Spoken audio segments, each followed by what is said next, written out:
जय किसान किसान भाइयों, चलिए शुरू करते हैं आज की वीडियो।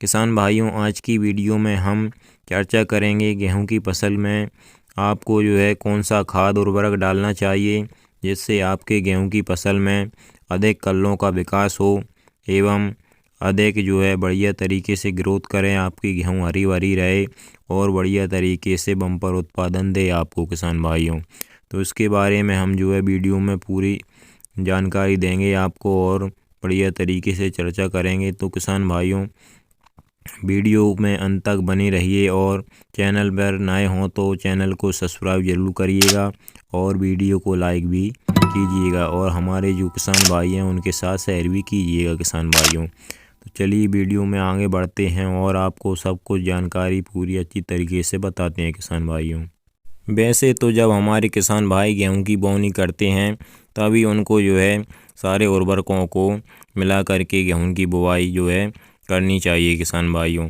लेकिन अब की साल में क्या हुआ कि खाद उर्वरकों को मिलने में हमारे किसान भाइयों को जो परेशानी उठानी पड़ी है, उसके कारण से सही से सारे उर्वरक हमारी गेहूं की खेती में जो चाहिए होते हैं वह उनको नहीं मिले हैं और वह नहीं डाल पाए हैं।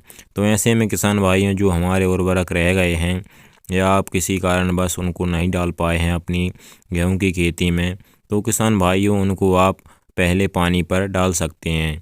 और अगर किसान भाइयों आपने पहला पानी लगा दिया है और फिर भी सारे उर्वरकों को प्रयोग नहीं किया है अपनी गेहूं की फसल में, तो किसान भाइयों आप दूसरे पानी पर भी दूसरी सिंचाई पर भी आप उनका प्रयोग कर सकते हैं, जो उर्वरक हम आपको बताने वाले हैं। किसान भाइयों, और अगर आपने उन उर्वरकों का प्रयोग अपनी गेहूं की फसल में पहला पानी लगाते समय या बुवाई करते समय कर दिया है, तो किसान भाइयों आपको कोई ज़रूरत नहीं है वह उर्वरक डालने की। आप केवल और केवल यूरिया डालकर ही अपनी गेहूं की सिंचाई कर सकते हैं। किसान भाइयों, तो किसान भाइयों हम आपको बताते हैं कि आपको अगर आपने DAP डालकर ही गेहूं की बोवनी कर दी है, तो किसान भाइयों DAP में क्या होता है कि सारे उर्वरक का जो तत्व है वह नहीं मिलता है। किसान भाइयों, और हमारे गेहूं की फसल को बाकी के उर्वरकों की ज़रूरत भी पड़ती है। तो किसान भाइयों, अगर आपने DAP डालकर ही गेहूं की बोवनी की है तो फिर ये उर्वरक आपको अपनी गेहूं की फसल में ज़रूर डालना है, पहले पानी पर या दूसरे पानी पर। किसान भाइयों, तो किसान भाइयों अगर आपने अपने गेहूं की फसल में जिंक और सल्फेट का उपयोग नहीं किया है, तो किसान भाइयों आपको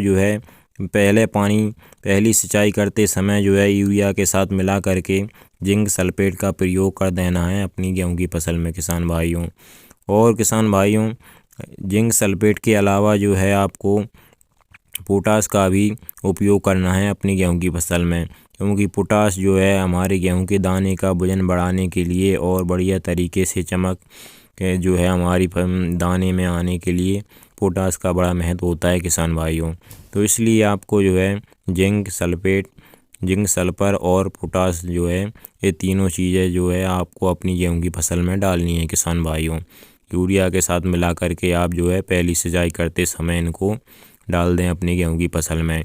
और अगर आपने पहली सिंचाई कर दी है किसान भाइयों, तो कोई दिक्कत नहीं है, आप इनको दूसरी सिंचाई के समय भी डाल सकते हैं। किसान भाइयों, और अगर आपने इनको बुवाई करते समय डाल दिया है तो किसान भाइयों आपको कोई ज़रूरत नहीं है इनको डालने की, आप केवल यूरिया ही डालिएगा अपनी गेहूं की फसल में। किसान भाइयों, और अगर किसान भाइयों आपने बुवाई के समय NPK को मिलाकर के बुवाई की थी, तो किसान भाइयों आपको पोटाश डालने की भी कोई ज़रूरत नहीं है, NPK में हमारी पोटाश की पूर्ति हो जाती है। किसान भाइयों, फिर आप केवल जिंक सल्फर ही अपनी गेहूं की फसल में यूरिया के साथ मिला करके डाल दीजिएगा। किसान भाइयों, तो किसान भाइयों ये उर्वरक आपको अपनी गेहूं की खेती में, गेहूं की फसल में ज़रूर डालना है। किसान भाइयों, अच्छे बढ़िया उत्पादन के लिए, बढ़िया कल्लों के लिए और बढ़िया तरीके से हमारा गेहूं का दाना है बढ़िया वजनदार हो, चमकदार हो। किसान भाइयों, तो किसान भाइयों ये थी हमारी पूरी जानकारी। धन्यवाद किसान भाइयों। जय किसान। चैनल पर नए हो तो सब्सक्राइब जरूर करिएगा और वीडियो को लाइक भी कीजिएगा। किसान भाई।